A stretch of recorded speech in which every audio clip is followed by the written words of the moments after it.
It was a game. I need everyone to understand that from the very beginning. It was a party game. The kind of game people play when they're drinking and being social and having fun, and not taking everything so seriously. People say wild things in games, crazy things, things they don't actually mean. That's literally the entire point of those kinds of questions. To be provocative, to be edgy, to push boundaries a little bit. I didn't actually cheat. I want that on the record immediately. I didn't cheat. I didn't even plan to cheat. I didn't have some secret affair going on. I didn't exchange inappropriate messages with anyone. I didn't do anything wrong except answer a hypothetical question, honestly, in a game where honesty is literally the requirement. A cheat pass is hypothetical. Everyone knows that. Everyone who's ever played these games knows that a cheat pass isn't real. It's a fantasy question. A what-if scenario.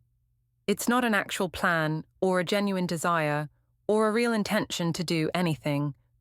It's just fun speculation. Like, if you had $1 million, what would you buy? Or if you could have dinner with anyone dead or alive, who would it be? Nobody actually thinks you're going to do those things. It's theoretical. He's overreacting because he's insecure. That's what this is really about. His own insecurity, his own feelings of inadequacy, his inability to handle the fact that other men exist in the world who might be attractive or successful or interesting. That's his problem, not mine. I can't be responsible for managing his emotional fragility every second of every day. And it's not my fault his boss is attractive. That's just objective reality. The man is good-looking. He's successful. He carries himself with confidence. Those are facts, observable facts that anyone with eyes can see. Am I supposed to pretend I'm blind? Am I supposed to lie about what I can clearly see just to protect my husband's feelings? I was being honest, not disrespectful. There's a difference. Honesty is supposed to be valued in relationships. Everyone says communication and transparency are important. But apparently, that only applies when the honesty is convenient and flattering. When it's uncomfortable truth, suddenly I'm the bad guy. If you can't joke about stuff like that, if you can't handle theoretical questions about attraction and fantasy without completely losing your mind, maybe the relationship is already weak. Maybe the foundation is already cracked. Maybe it's not about what I said, but about deeper problems that already existed. That's what I think. That's what makes sense to me. Before we get into it, don't forget to like and subscribe, and hit hype to boost this episode. Drop a comment below with your city or country. I'm always curious where viewers are joining from. I sound confident as I tell this story. I sound sure of myself, like I know I'm right, and everyone else just doesn't understand. But my voice cracks a little when I get to the part about what happened next. Because what happened next changed everything. And no matter how much I try to justify it, no matter how many ways I try to explain it, I can't undo what I said or what he did in response. We're at home on a Saturday night, just a casual thing with maybe 6 or 8 friends. Nothing fancy. Pizza, drinks, music playing in the background. Good vibes. Everyone's laughing and having fun and being social. The kind of evening that's supposed to be relaxing and enjoyable. Someone suggests playing a drinking game around 10 or 11. One of those question-based games where you draw cards or spin a bottle or whatever and answer increasingly personal questions. Everyone agrees. We're all adults. We're all comfortable with each other. It seems harmless. The questions start off pretty tame. What's your most embarrassing moment? What's the worst date you've ever been on? Who was your first crush? Standard stuff. Everyone's laughing, sharing stories, taking drinks when they don't want to answer. It's fun. Light, exactly what it's supposed to be. Then someone draws a card with a spicier question. The kind of question that's designed to make things interesting. And I don't even remember who asked it or who drew the card, but suddenly the question is out there in the room. If you had a one-time cheat pass, no consequences, who would it be? Some people groan. Some people laugh. It's one of those questions that's provocative on purpose, designed to create conversation and jokes and playful arguments, exactly what party games are supposed to do. A few people go before me. Someone says a celebrity. Someone says their college ex they never got closure with. Someone makes a joke about their neighbor. Everyone's laughing. Everyone's treating it like the hypothetical game question it is. Then it's my turn. And I'm tipsy at this point, feeling good, enjoying the attention, enjoying being part of the fun social energy in the room. So I laugh, take a sip of my drink for courage, and I say it. Without hesitation, without thinking it through, without considering how it might sound or what the implications might be. Honestly, your boss. I'm talking to my husband when I say it, looking right at him, smiling, like it's funny, like it's just another playful answer in a playful game. The room goes completely dead silent, like someone hit a pause button on reality. The music is still playing, but it suddenly feels way too loud. Someone's drink is halfway to their mouth, and they just freeze there. One person lets out this awkward, uncomfortable laugh. The kind of laugh that's trying to break tension, but just makes it worse. Someone else says, "Oh, damn," under their breath. I look around, confused at first about why everyone's reacting so strongly. It's just a game question. We've been answering provocative questions all night. Why is this one different? Then I look at my husband, and his face has gone completely blank. Not angry, not hurt, just blank, empty. Like something shut down inside him. He's not smiling, not laughing, not treating this like the game it's supposed to be. I immediately try to soften it, try to make it less bad than it clearly sounded. Relax. It's hypothetical. He's just successful, confident, objectively attractive. It's not like I'd actually do anything. But my husband doesn't respond, doesn't engage with my explanation. He just stands up, slowly, calmly, too calmly. That same terrifying calm I've seen in too many stories that end badly. He looks at me with those empty eyes and says, in this perfectly even, controlled voice, "So, do you want an Uber, or should I drive you to his place myself?"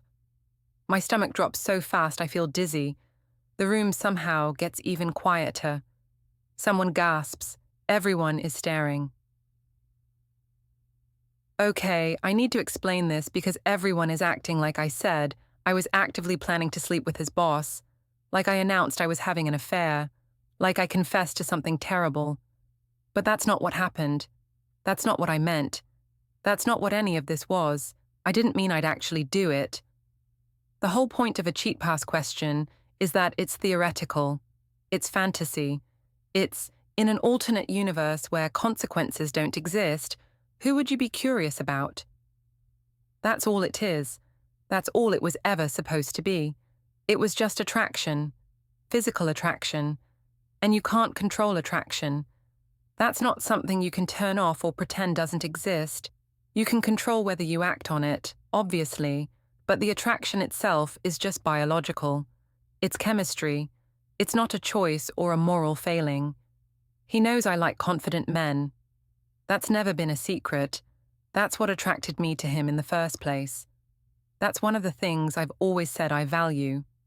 So it's not like I revealed some shocking new information about my preferences. This was already known, already established. When he said that line about the Uber, I tried to explain. I really did. I said I didn't mean I'd actually do it. It's a game. The question is hypothetical. I'm just saying he's attractive. That doesn't mean anything. But then I made it worse. I admit that. I doubled down when I should have backed off. I said, well, you asked the question. If you didn't want honest answers, you shouldn't have played a game about honesty. And I added, because I was defensive and feeling attacked, I didn't say I'd sleep with him tomorrow. I said if I had a consequence-free pass. That's completely different. I still didn't understand why everyone looked so horrified. Why our friends were exchanging these significant glances. Why my husband's best friend was shaking his head slowly, like he was watching something terrible unfold. It was just a game answer, just honesty. Why was everyone making it such a big deal? I need to be honest about something, because it's going to come up anyway, and I might as well control the narrative. This wasn't actually the first time I'd mentioned his boss. And, yeah, maybe when you look at all the instances together, it looks worse than each individual thing was. But context matters, intention matters. And my intention was never bad. I once joked that his boss smelled amazing. We were at a company party and the boss walked by and I said it, out loud, in front of my husband and a few other people. But it was a joke, an observation. The man wears good cologne. Is that illegal? Am I not allowed to notice when someone smells nice? I liked his boss's photos on LinkedIn. Multiple photos, apparently. My husband pointed this out during one of our arguments, and I didn't even realize I'd done it. I was just scrolling, saw professional photos, clicked like. It's LinkedIn, not a dating app. It's professional networking. People like photos all the time. It doesn't mean anything. I once said at a dinner party, if I weren't married, and then laughed and didn't finish the sentence. It was in the context of talking about his boss getting promoted, and someone joking that maybe I should apply to work at his company, and I made that comment. As a joke. Obviously, I'm married. Everyone knows I'm married. It was humor. I compared my husband's ambition to his boss's success a few times. Maybe more than a few times. I'd say things like, your boss is already VP and he's only 2 years older than you, or why don't you network the way your boss does, or your boss just bought a house in that neighborhood we looked at. But I was trying to motivate him, trying to encourage him to reach for more. That's supportive partner behavior, not criticism. I told my friends, multiple times apparently, that his boss was totally my type, that he was exactly the kind of man I'm typically attracted to. Tall, confident, successful, well-dressed, charismatic. I said this at girls' nights and brunches and in group chats. My friends thought it was funny.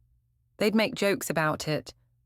I didn't think it would get back to my husband, but apparently everything gets back eventually. To me, this was all harmless admiration, noticing that someone is attractive and successful, making jokes and observations, being honest about my feelings in a way that I thought was healthy and transparent. I wasn't hiding anything. I wasn't sneaking around. I was open about finding his boss impressive. Isn't honesty supposed to be good? But to my husband, apparently, it was humiliation stacking up for months. Each comment, each like, each comparison, each joke, building on each other, creating this pattern that made that cheat pass comment not an isolated incident, but the loudest example of something I'd been doing all along. After he said that line about the Uber or his car, I expected him to yell, to argue, to tell me how hurt he was or how angry or disappointed. That's what I was prepared for. That's what I thought would happen. A fight. A big emotional confrontation where we'd both say things we regret and then eventually calm down and work through it. But he didn't argue, didn't yell, didn't engage with me at all. Instead, he walked to the coat rack and grabbed my jacket. My nice jacket that I'd worn to the party. Then he picked up my purse from the chair where I'd left it. Then he grabbed my phone from the coffee table. He brought all 3 items to me and held them out. Just held them, waiting for me to take them. I laughed nervously because this had to be a joke. Some kind of dramatic gesture to make a point before we moved on. You're joking, right? You're not seriously, you're just making a point, right? He looked at me with those dead eyes and said, in that same flat voice, no, I don't compete with fantasies. I don't fight for women who fantasize about other men out loud in front of our friends. I felt my stomach drop again. This was feeling less like a dramatic gesture and more like something real, something serious, something I couldn't laugh off. He opened the front door. The night air rushed in, cold and sharp. You said that's your cheat pass. That's who you'd choose if you could choose anyone. So go see if he's interested. Go see if your fantasy wants you back.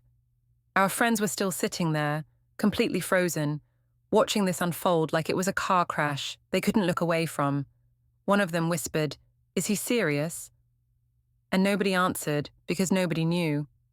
But I was starting to understand that, yes, he was serious, completely serious. That was 6 weeks ago, 42 days of living in this nightmare that started with one comment in a party game and somehow ended with my entire life in ruins. I tried to backpedal immediately that night, started apologizing, explaining, trying to make him understand that I didn't mean it the way it sounded. I didn't mean it like that. It was just a game. It was hypothetical. I would never actually do anything. But he cut me off. His voice still calm, still controlled, which made it so much worse. Games show who people really are. You showed me who you are. You showed everyone in this room who you are. Then he did something that made my blood run cold. He pulled out his phone, tapped a few times, and showed me the screen. An Uber. Already booked. Already called. ETA, 3 minutes. I stared at the screen in disbelief. You already... When did you... While you were explaining yourself to everyone else. The destination was saved. His boss's neighborhood. The exact address entered. Everything ready to go. I started to panic for real then. Cancel it. Please, I'm sorry, I shouldn't have said it. Please cancel it. He just shook his head slowly. No, I don't stop people from chasing what they want. You want him? Go chase him. See if he wants you back. See if your fantasy is interested in your reality.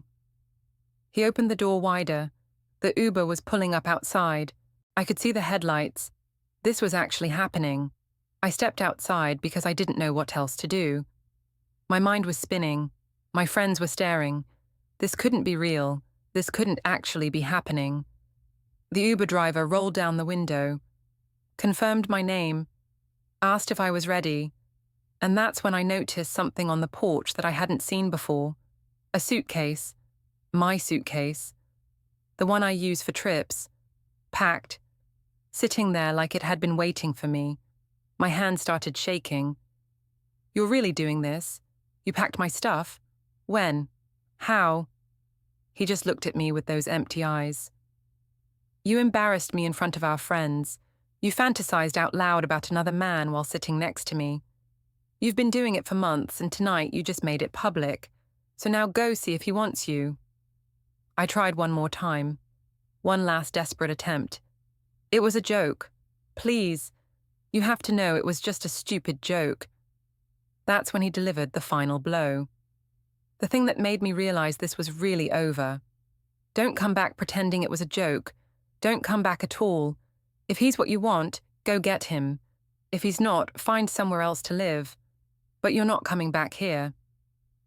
Then he closed the door. Actually closed it. And I heard the locks click. 1, 2, 3. All the locks engaging. The lights inside went off. The porch light stayed on just long enough for me to see where I was standing, and then it went off too. The house went completely dark. I stood there holding my suitcase, shaking, crying with an Uber driver waiting and nowhere to go. That first night I stayed at a hotel, used my credit card, paid for one night in a cheap place near the highway, didn't sleep, just lay there replaying everything, trying to understand how it had all gone so wrong so fast. The next morning, I tried to go home. Drove to our house. His car was in the driveway, but he wouldn't answer the door. I knocked for 20 minutes. Called from my phone. Blocked. Called from the hotel phone. He answered, heard my voice, hung up. I've been living in hotels and on friends' couches for 6 weeks now. Moving between places because nobody wants me to stay too long. Everyone knows what happened. The story spread through our social circle like wildfire. Everyone thinks I'm terrible. Everyone sided with him. He filed for divorce 3 weeks ago. The papers came to my sister's address where I'm currently staying, sleeping in her guest room and feeling like a complete failure at age 31. The worst part, I actually did send a message to his boss. Not because I wanted to. Not because I planned to do anything. but because I was drunk and desperate and stupid and thought maybe if I could explain what happened, maybe somehow it would help. Maybe he could talk to my husband. Maybe he could explain it was all a misunderstanding. His boss's response came the next day. "I have no idea what you're talking about. Please don't contact me again. I'm forwarding this to HR." So now my husband probably knows I tried to message his boss, which just confirms everything he thought about me. And his boss thinks I'm some kind of inappropriate stalker who's harassing him. And HR at his company probably has a file on me now. I lost my marriage over a game question, over answering honestly in a game designed for honesty, over admitting attraction that I thought was harmless to acknowledge. That's the story I keep telling myself. That's the version that makes me the victim. But I'm starting to see the holes in that narrative. Everyone I know has sided with him. Every single person. Our mutual friends won't return my calls. They've all made it clear through their silence or their blunt words that they think what I said was unforgivable. That I humiliated him publicly. That I crossed a line that can't be uncrossed. Sarah, who was there that night, finally responded to my 10th message. "I saw his face when you said it. I saw him die a little inside. And then I watched him pack your stuff like he'd been preparing for this moment. Like he'd finally had enough. I can't support what you did. I'm sorry." Then she blocked me. Marcus, his best friend, sent me a single text. "He's done with you. We're all done with you. Leave him alone. You humiliated him. That's not okay. That will never be okay." My own family is deeply disappointed in me.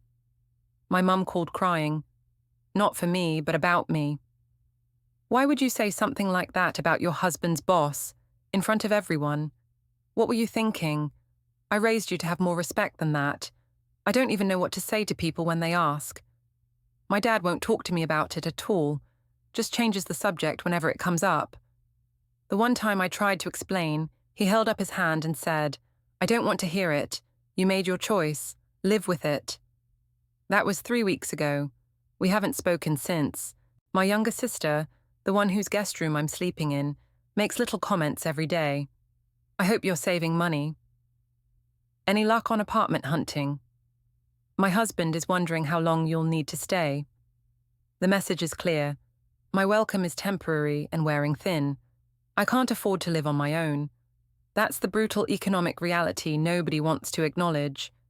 We had joint bank accounts that he closed immediately. Joint credit cards he cancelled within days.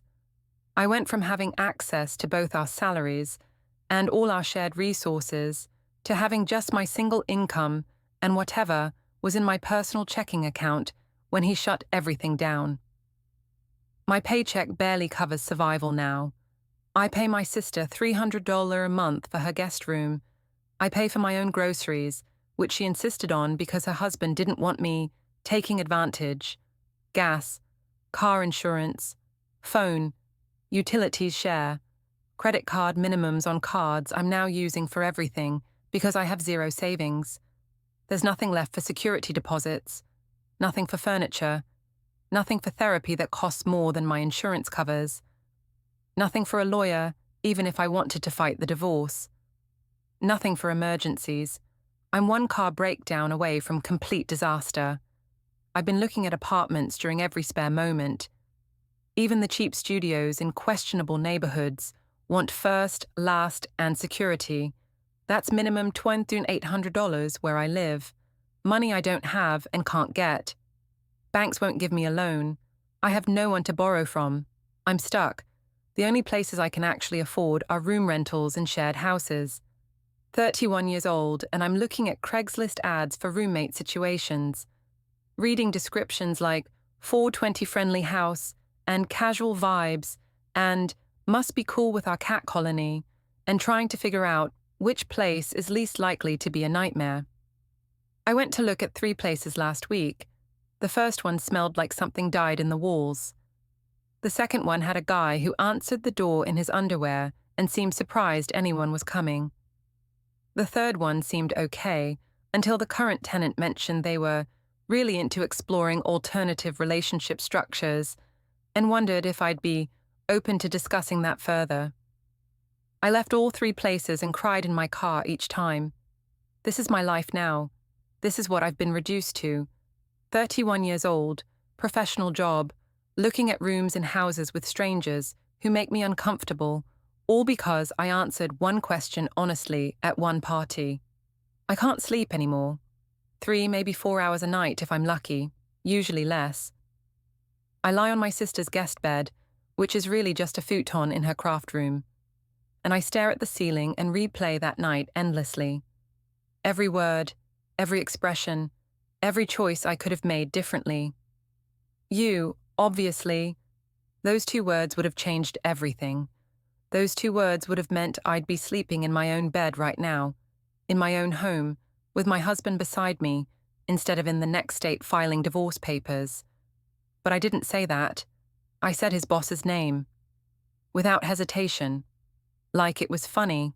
Like it was no big deal. Like publicly announcing I'd prefer to sleep with his superior was just harmless party game banter. I can't eat normally.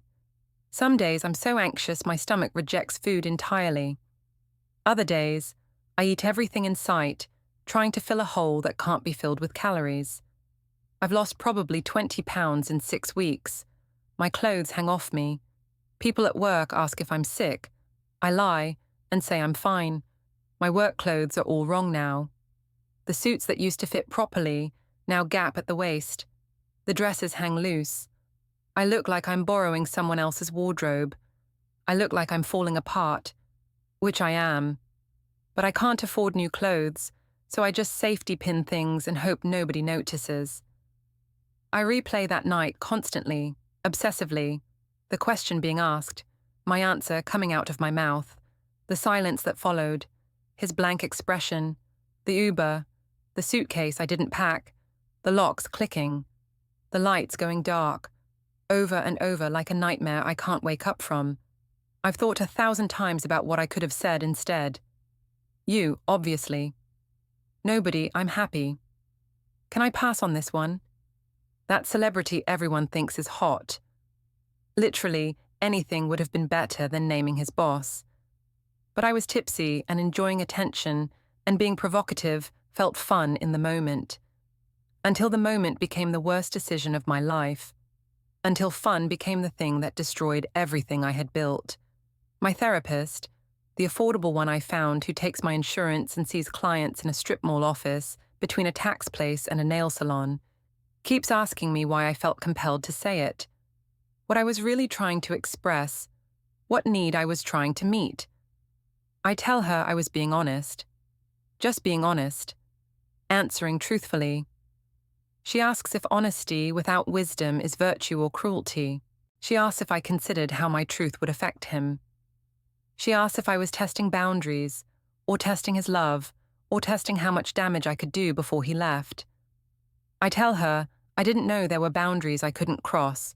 She asks if months of comments about his boss didn't give me hints. She asks if I was really that oblivious, or if part of me wanted to push him away. If I was sabotaging because I was afraid of real intimacy. If I was more comfortable with fantasy and drama than actual healthy relationship. I don't have good answers. I don't know if I was testing him. I don't know if I wanted him to leave. I don't know what I wanted, except that I clearly didn't want what I had enough to protect it. Work has become its own special torture. Everyone there knows what happened. Someone from our social circle told someone at my company, and it spread like wildfire. Now I'm that woman in whispered conversations that stop when I enter rooms. People I've worked with for years treat me differently, look at me differently, keep their distance like my failure might be contagious. I've become the office cautionary tale, the example of what not to do, the person whose personal life became a professional liability. My performance has slipped badly. I make mistakes constantly, forget meetings, miss deadlines, send emails to wrong people. My boss has noticed. He called me in last week for a concern conversation about whether I'm in the right headspace to fulfill my role responsibilities. Translation: You're about to get fired if you don't pull it together. And I can't pull it together.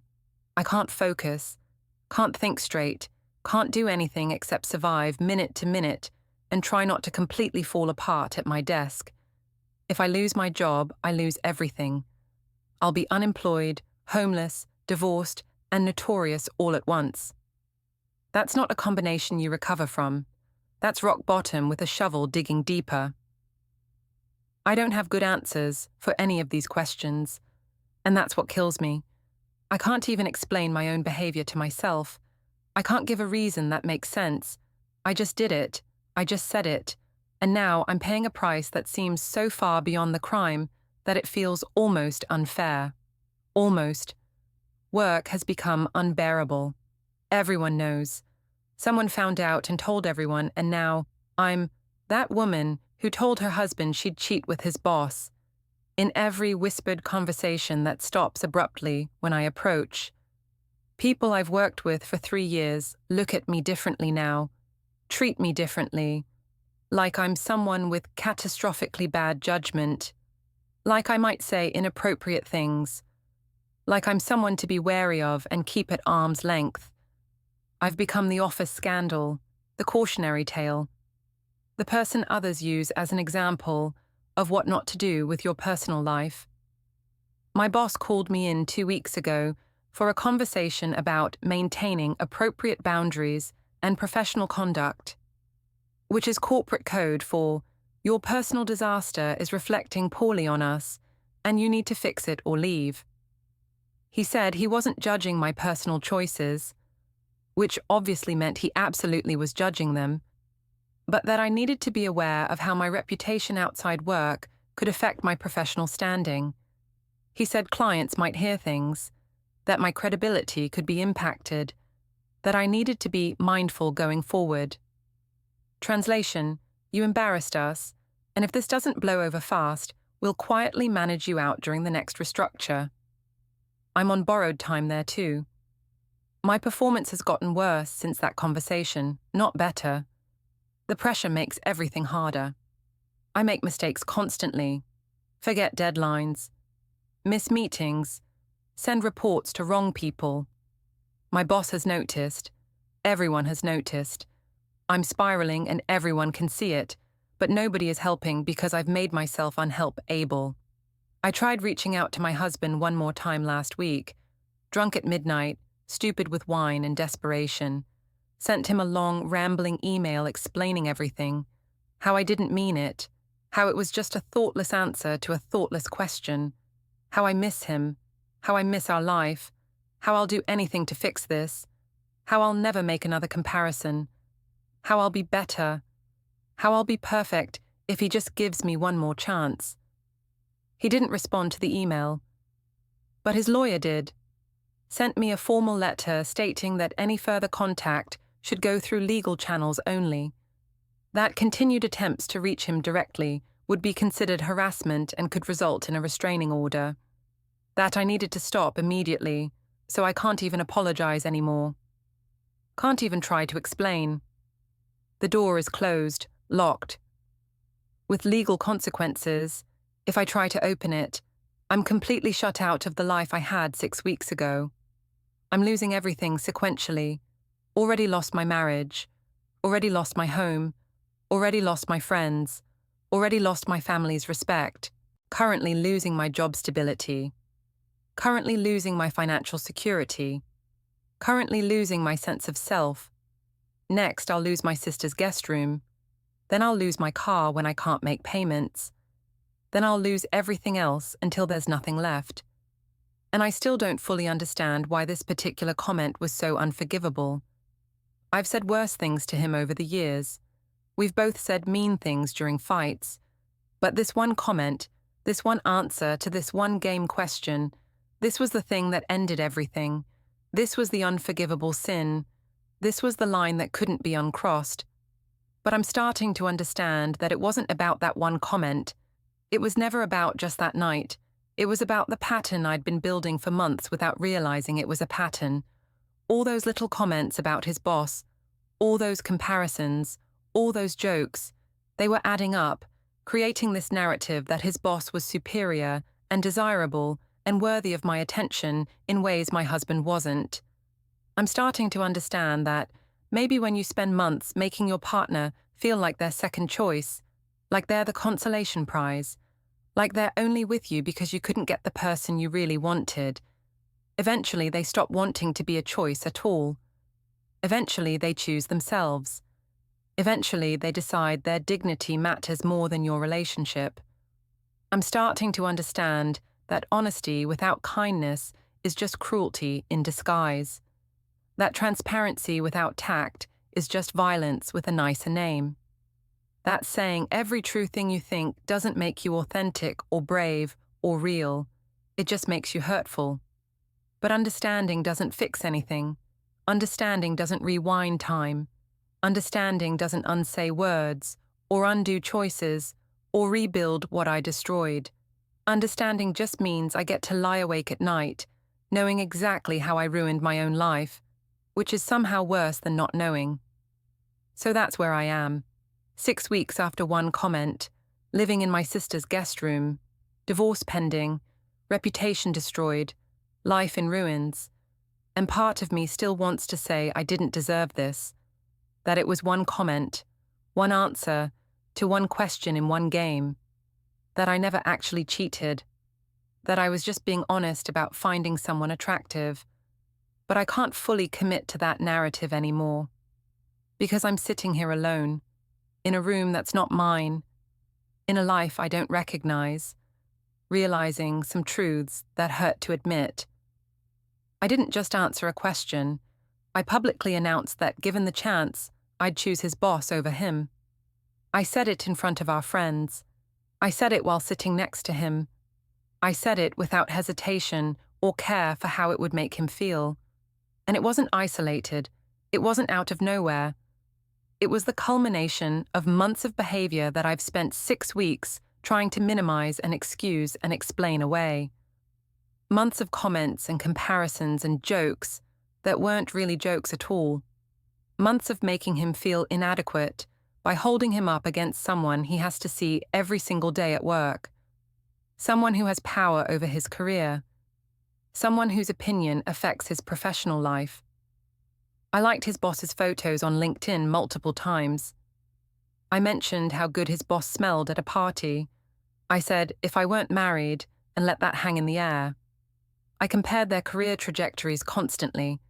I told multiple people his boss was exactly my type.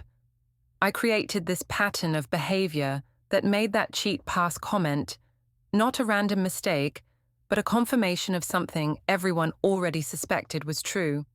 I was being honest, yes, but I was weaponizing my honesty, using truth as a knife, hiding behind just being real and just being honest, while systematically making my husband feel like he wasn't enough, like he was the budget version of what I really wanted, like he was only with me because I couldn't get his boss. My husband didn't fight for me, didn't beg, didn't argue, didn't try to compete with a fantasy he could never win against. He simply chose his own dignity over a relationship where he was being publicly humiliated and privately eroded. He chose to walk away with his self-respect intact, rather than fight for someone who'd made it very clear he was second choice. And according to everyone who matters, that was the right decision. The man I named as my cheat pass? The boss I said I'd choose given the opportunity. He never answered my desperate message. He reported me to HR instead. He wants nothing to do with my reality. The fantasy I spent months building up, the person I thought was so worth mentioning and comparing and fantasizing about, he doesn't want me, doesn't know me, would never have wanted me even if I'd actually been available and tried. And my husband, the real, actual person who committed to me and built a life with me and stood beside me for years through good and bad. He's gone. I destroyed that relationship while chasing a fantasy that was never going to materialize. I lost what I actually had while reaching for something I was never going to get. I threw away reality for fantasy and ended up with neither. I whisper to myself sometimes, late at night when I can't sleep, and my sister's house is quiet and I'm alone with my thoughts and my regrets. It was just a game. It was just one answer. It shouldn't have ended everything. But I know better now. Deep in my bones, in the parts of myself I've been avoiding, I know better. It wasn't just a game. It was a revelation of truth I'd been hiding behind jokes and hypotheticals for months. It wasn't just one answer. It was the loudest, most public example of a pattern I'd been building since I first met his boss. It didn't end everything. I ended everything, slowly, comment by comment, comparison by comparison, until that night he simply had enough. I said his boss was my cheat pass. My husband gave me exactly what I said I wanted, the chance to pursue it, and when I couldn't, when the fantasy collapsed into humiliating reality, there was nothing left. No marriage, no home, no dignity. Just me, alone, holding a suitcase, in an Uber at midnight, realizing too late that honesty without love is just another word for cruelty.